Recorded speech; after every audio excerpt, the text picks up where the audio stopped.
రెండు మూడు ఎక్కువ ఉండవచ్చు. కాంగ్రెస్కి 8 ఉంటే మాకు 8 ఉన్నాయి.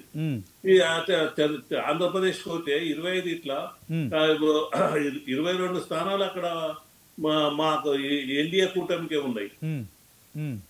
వాళ్ళకి అక్కడ 3 ఓట్లు ఇక్కడ 10 ఓట్లు పడతాయి కావచ్చు రాజ్యసభతో పడితే, అంతే తప్ప ఇంకా ఏం జరగదు. స్పష్టంగా ఎన్డీఏ కూటమి ఎన్డీఏకు సపోర్ట్ చేస్తే ఎన్డీఏ కూటమి అభ్యర్థిగా రాధాకృష్ణన్ గారు ఈజీగా గెలవడానికి వరకు అవకాశాలు ఉన్నాయి. ఇంకా అవకాశాలు క్లియర్ గా మెజార్టీ ఉన్నది కదా, పార్లమెంట్ లో మెజార్టీ ఉన్నది, రాజ్యసభలో మెజార్టీ ఉన్నది ఎన్డీఏ కూటమికి. ఇంకా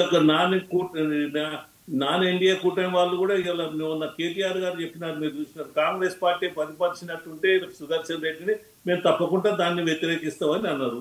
అంటే వ్యతిరేకించి ఎటుపోతారు వాళ్ళు? ఆటోమేటిక్ గా ఎన్డీఏ కూటమి అభ్యర్థి రాధాకృష్ణన్ గారిని కోటేయవలసి వస్తుంది.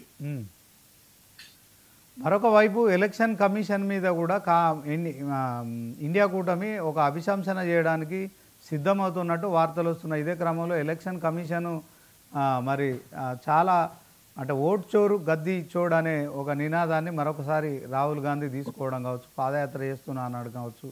మరి బీజేపీ కేంద్రంలో అధికారంలో ఉండి ఈడీ, సిబిఐ మరి వీటన్నిటితో పాటు ఇప్పుడు ఎలక్షన్ కమిషన్ను, మరొక వైపు ఆ జ్యుడిషియల్ వ్యవస్థను కూడా కొంత ప్రభావితం చేస్తున్నారు.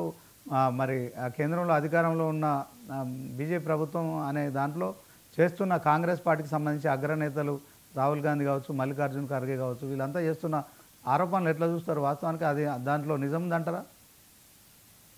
మీరు అన్నట్టు రాహుల్ గాంధీ ఆరోపించినట్టు కానీ ఇండియా కూటమి ఆరోపించినట్టు కానీ ఎలక్షన్ కమిషన్ అలాంటి నిర్ణయాలు తీసుకొని భారతీయ జనతా పార్టీని కానీ ఇండియాని గెలిపించాలని ఒక నిర్ణయం తీసుకుంటే అదే నిజమైతే తమిళనాడు మేము ఎందుకు ఓడిపోయినాం, కర్ణాటకలో మా ప్రభుత్వం ఎందుకు పోయింది, తెలంగాణలో మా ప్రభుత్వం ఎందుకు వచ్చింది, ఇవన్నీ కూడా మరి ఇక్కడ వాళ్ళకు అనుకూలంగా మా ఓట్లు తీసేసారా? ఇవన్నీ కూడా తప్పు. ఎవరి ఓట్లు ఎవరిది కొన్ని మనం గతం నుంచి కూడా చూస్తూ ఉన్నాం.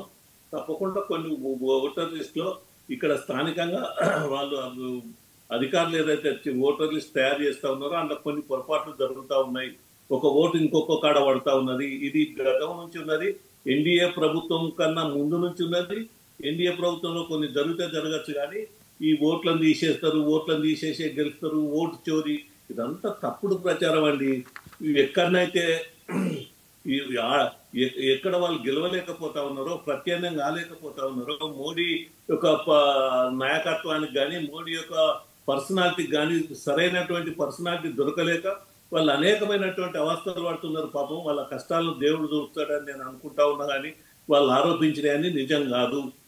ఓకే, రామకృష్ణారెడ్డి గారు, మరొక బ్రేకింగ్ న్యూస్ ఏంటంటే ఇప్పుడు అమిత్ షా గారు జైల్లో ఉంటే పదవిలో కొనసాగలేరు, దాంట్లో ఏదైనా కోర్టులో ఏదైనా కేసులో అరెస్ట్ అయ్యి 30 రోజుల కన్నా ఎక్కువ రోజులు జైల్లో ఉన్న వ్యక్తి ప్రధానమంత్రి పదవికి కానీ ముఖ్యమంత్రి పదవికి తర్వాత రాష్ట్ర మంత్రిగా కూడా విధులను నిర్వర్తించలేరు కనుక దీనిపైన మరొకసారి రాజ్యాంగ సవరణ చేయడానికి ఒక బిల్లు ప్రతిపాదిస్తున్నానని చెప్పి మరి అమిత్ షా చెప్తున్నారు. ఈ అంశంలో కూడా రాహుల్ గాంధీ